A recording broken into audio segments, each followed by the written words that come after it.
Hallelujah, praise the Lord. मेरे प्रियो, आज मैं जो बात कहने जा रही हूँ वो मजाक नहीं है। ये बहुत गंभीर बात है। ये परमेश्वर की चेतावनी है।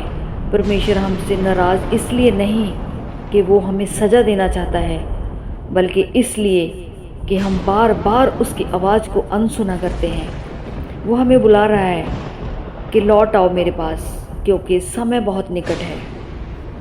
प्रकाशित वाक्य 22 उसकी 12 पंक्ति में लिखा है, देख मैं शीघ्र आने वाला हूँ और हर एक को उसके कामों के अनुसार बदला दूंगा।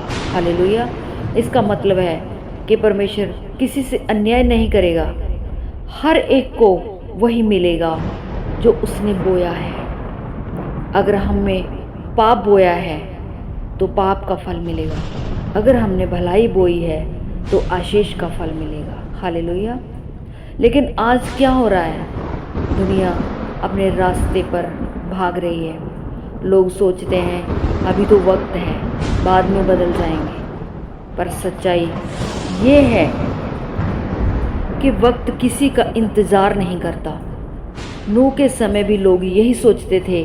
वो नाव बनाता रहा, सब हंसते रहे, पर जब बारिश आई तब सब रोए, पर तब दरवाज़ा बंद हो चुका था। हालेलुया। आज भी वही समय लौट आया है, बस तरीका बदल गया है। लोग पाप में डूबे हैं। झूठ, लालच, व्यभिचार, नफरत और अपने स्वार्थ में। परमेश्वर अब भी इंतज़ार कर रहा है। वो कहता है, हे मेरे पुत्र, हे मेरी पुत्री, लौट आओ। वो नहीं चाहता कि कोई नाश हो, बल्कि सब उद्धार पाएं। हालेलुया। लेकिन याद रखो, जिस दिन परमेश्वर का न्याय आएगा उस दिन कोई बहाना काम नहीं करेगा, क्योंकि उसने पहले से चेतावनी दी है। उसने वचन भेजे हैं, सेवक भेजे हैं, ताकि लोग जाग जाएं और तैयार हो जाएं। हालेलुया।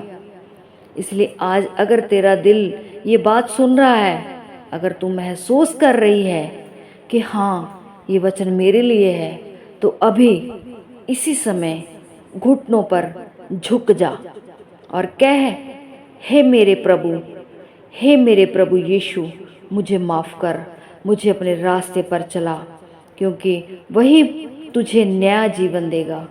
वही तुझे अंधकार से निकाल कर अपने प्रकाश में ले जाएगा।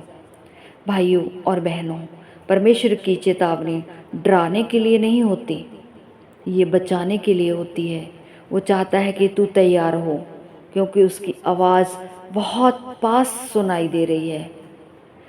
प्रकाशित वाक्य 3 उसकी 22 में लिखा है, जो सुने वो आत्मा से सुन ले। आमीन।